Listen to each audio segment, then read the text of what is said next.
failed 2,000-year-old alchemical experiment ended up creating a food that literally fed an empire and eventually conquered the world.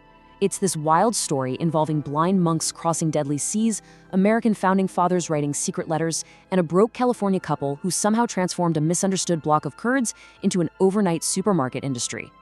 Think about the unbelievable irony here with Prince Luan. Back in 1790 BC, ruling over a wealthy kingdom in central China, this prince wasn't trying to invent a new snack. He was literally trying to become a god. He funded these alchemists on Baogong Mountain to find the elusive elixir of life, that same obsession that haunted emperors for centuries. What's absolutely amazing about this is the unbroken chain of chemistry.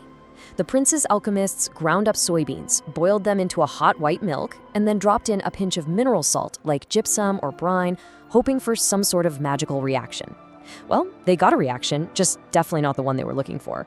The soy milk curdled, the proteins bound together, and the water separated out. When they tasted those resulting pale curds, they realized it was mild, filling, and incredibly good. And get this, those are the exact same 5 steps we still use to make tofu today. But here is the catch. For centuries, this perfect origin story was considered a complete myth by historians. Why? Because the very first written version of it didn't actually appear until almost 1,000 years after Prince Luan died. I mean, think about it. That's like someone today writing that a medieval French king invented pasta. It just sounds like a folktale, right? But then, in 1959, the narrative completely shifted. Archaeologists opened up a tomb in Henan province dating back to the 2nd century AD, which is roughly 200 years after the prince lived. Inside, they found hard, undeniable physical proof. It was a mural carved directly into the stone wall, showing the exact step-by-step tofu-making process.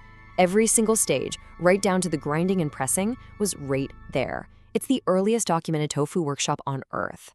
So why did this accidental invention actually take off the way it did? Well, in ancient China, meat was incredibly rare. A farming family might slaughter a pig maybe once a year if they were lucky. Now, raw soybeans had been growing for thousands of years, but if you eat them raw, they make you really sick because they're incredibly hard to digest. Tofu was an absolute revelation. It concentrated the protein, stripped away the digestive trouble, and provided this cheap, filling staple for everyday farmers who simply couldn't afford livestock. Section 1. Monasteries to the masses. The next leg of our journey pulls this food out of the countryside, driven by an entirely different force: Buddhism. Arriving around the 1st century AD, Buddhism brought a strict do not kill mandate. Now that sounds simple in theory, until you realize you have to feed thousands of monks across thousands of remote mountain monasteries without using a single animal. Tofu was the ultimate survival solution. By the Han Dynasty, temples were mass-producing it before dawn every single day, elevating it from peasant food to this highly refined, sacred staple of mindfulness. But to really break out of the monastery walls, technology had to catch up. Enter the rotary grindstone. This invention finally allowed vendors to stop the exhausting work of hand crushing and process massive quantities of beans quickly. Tofu rapidly became a wildly popular street food. It was so universally beloved that 1,000 years ago, the great scholar Zhu Si even praised it in his famous Song of Bean Curd. Section 2. Crossing the Deadly Sea. So how did it cross borders? Back then, recipes only traveled as fast as the monks and merchants carrying them. It took a revered Chinese Buddhist master willing to risk absolutely everything. In the 8th century, a monk named Ganjin agreed to bring Buddhist teachings to Japan. The East China Sea was one of the deadliest passages on Earth. This guy survived shipwrecks, he survived disease, he was arrested, he literally went completely blind along the way. But on his 5th perilous attempt, he finally succeeded, bringing the secret of tofu to Japanese shores in 754 AD. Over the centuries in Japan, tofu went through this amazing transition. The first written proof we have there isn't even a recipe. It's a sacred offering to the gods at the Kasuga Shrine in 1183. Then, samurai warriors adopted it because it was disciplined and portable. Finally, it exploded into the mainstream in 1782 when an Osaka publisher released Tofu Hakyuchin, which was this massive best-selling cookbook featuring 100 different ways to prepare it. As tofu spread across East and Southeast Asia, every culture made it brilliantly their own. In Vietnam, it was sold hot with ginger syrup. In Indonesia, it was stuffed and deep-fried. Korean dubu was perfected into such an art form that it was actually exported back to Chinese emperors for royal banquets. And in Myanmar, Cooks there brilliantly adapted the exact same coagulation principle, but used chickpeas instead of soybeans. All of this incredible variety stemming from that one ancient accident. Section 3. Franklin's Forgotten Tofu Letter. While Asia was perfecting tofu over thousands of years, Europe had absolutely no idea it even existed. Look at this bizarre historical gap. A Spanish friar wrote about tofu in the 1600s. Benjamin Franklin begged for the recipe a century later, but it was ultimately Chinese immigrants who truly brought the living craft to American shores during the gold rush. The catalyst in the West was actually this specific account from that Spanish Dominican friar.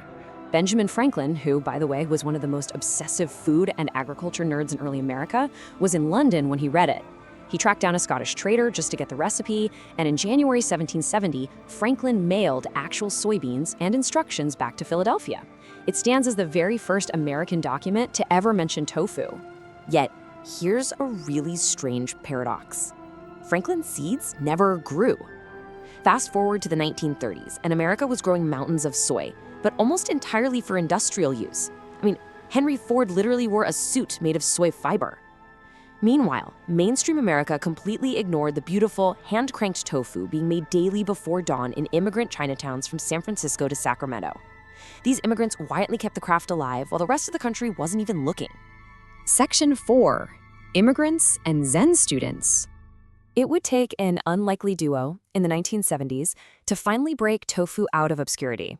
Bill Shurtleff, a wandering American Zen student, tasted fresh, custardy tofu at a California monastery and realized there was no English guide to making it.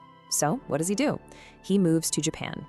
There, he and Akiko Aoyagi, a brilliant Japanese artist and cook, spent 6 grueling years living off their savings. They woke up at 4 a.m. every day to interview masters, sketch equipment, and translate these deeply guarded family techniques. Their exhaustive work resulted in the 1975 release of The Book of Tofu. And guys, it was an impossible success. Featuring over 250 recipes and hundreds of illustrations, it sold over 600,000 copies. Bill and Akiko toured the country, helped open small shops, and practically created an overnight industry for a food most Americans at the time couldn't even pronounce. But of course, there was a massive twist. These new American tofu makers were super passionate, but incredibly inexperienced. They lacked the right equipment, supermarkets refrigerated it wrong, consumers boiled it plain. The result? The tofu tasted like wet cardboard. It was a disaster, temporarily turning this ancient, highly refined Asian delicacy into a cheap national punchline about joyless health food. Thankfully, science stepped in to help. Researchers began seriously studying soy protein. Then, a massive wave of health, vegetarian, and environmental movements completely rescued its reputation. Suddenly, Michelin-starred chefs are designing entire tasting menus around it. And finally, during the 2020 pandemic, as millions of people were stuck at home rediscovering cooking, American tofu sales spiked to their highest levels in history. Section 5. The Unbroken Chain. Let's just step back for a second and look at the epic journey this seemingly quiet block of food has survived. Think about how rare this is. Most foods we eat today are genetically unrecognizable from their ancient ancestors. But tofu? A tofu maker from 200 BC would recognize exactly what's happening in a modern factory today.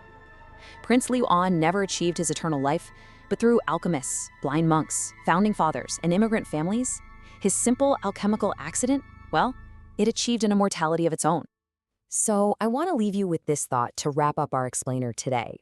The next time you're walking down the aisle at the grocery store and you spot that incredible, unbroken chain of human history sitting right there next to the yogurt, will you just see a block of food, or will you see a 2,000-year-old survivor?